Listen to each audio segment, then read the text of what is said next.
ఇప్పుడు మహిళలు చాలా చోట్ల మీరు గమనిస్తే చిత్తూరు నుంచి ఇచ్చాపురం దాకా తీసుకుంటే సోషల్ మీడియాలో చూస్తున్నాం కదా, మా ఓట్లు ఏమైపోయినాయి అని చెప్పి రోడ్ల మీదకి వచ్చి ఆందోళన చేసే పరిస్థితికి వచ్చింది. దీన్ని ఎలా చూడాలి? అది వైసీపీ డెఫినెట్గా బ్యాక్ సపోర్ట్ నుంచి ఎంకరేజ్ చేస్తుంది. ఎందుకంటే ఏదో ఒక రాజకీయ వాతావరణం పెరిగే కాన్స్పిరసీ బిల్డ్ చేస్తున్నారా రాష్ట్రంలో పొలిటికల్గా. ఇప్పుడు మీరు చూడండి, తెలంగాణలో కేసీఆర్ ఓడిపోగానే వెంటనే అసెంబ్లీ సమావేశాలు పెడితే బీఆర్ఎస్ టోటల్ యాంటీ అయ్యి ఎమ్మటే విరుచుకుపడింది కాంగ్రెస్ మీద.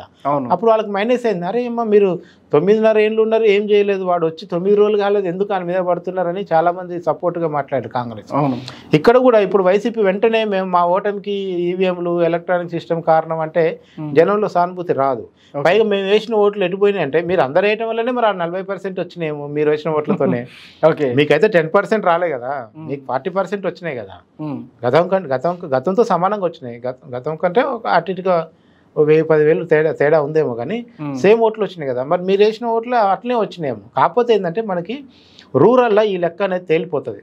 గ్రామీణ ప్రాంతాల్లో ఏమైందంటే మన గ్రామంలో మొత్తం ఈ వాడ మాదేవాడ ఎవరికి వేస్తుంది, మాలవాడ ఎవరికి వేస్తుంది, రెడ్డివాడ ఎవరికి వేస్తుంది, కమ్మగూడెం ఎవరికి వేస్తుంది అనేది ఒక లెక్క ఉంటుంది.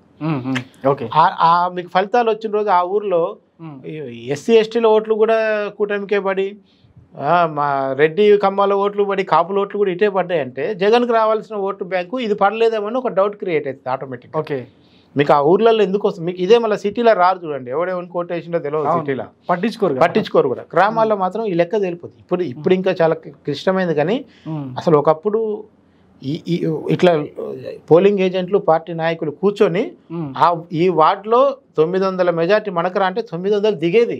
ఒక 15 ఏళ్ల క్రితం ఎన్నికల్లో, సర్పంచ్ ఎన్నికల కాంచి ఎమ్మెల్యే ఎన్నికల వరకు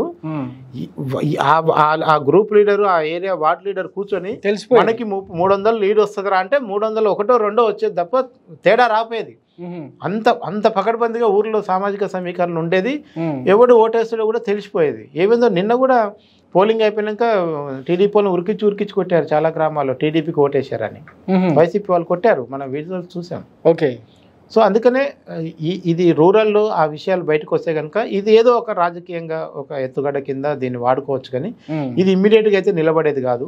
ఎందుకంటే పీపుల్ మ్యాండేట్ అనేది వన్ సైడ్ ఉంది, విక్టోరియస్గా ఉంది. దాన్ని అనుమానించడానికి కూడా ఆస్కారం లేదు. దాన్ని చూసి భయపడటం తప్ప ఇంకేం చేయడానికి లేదు అది.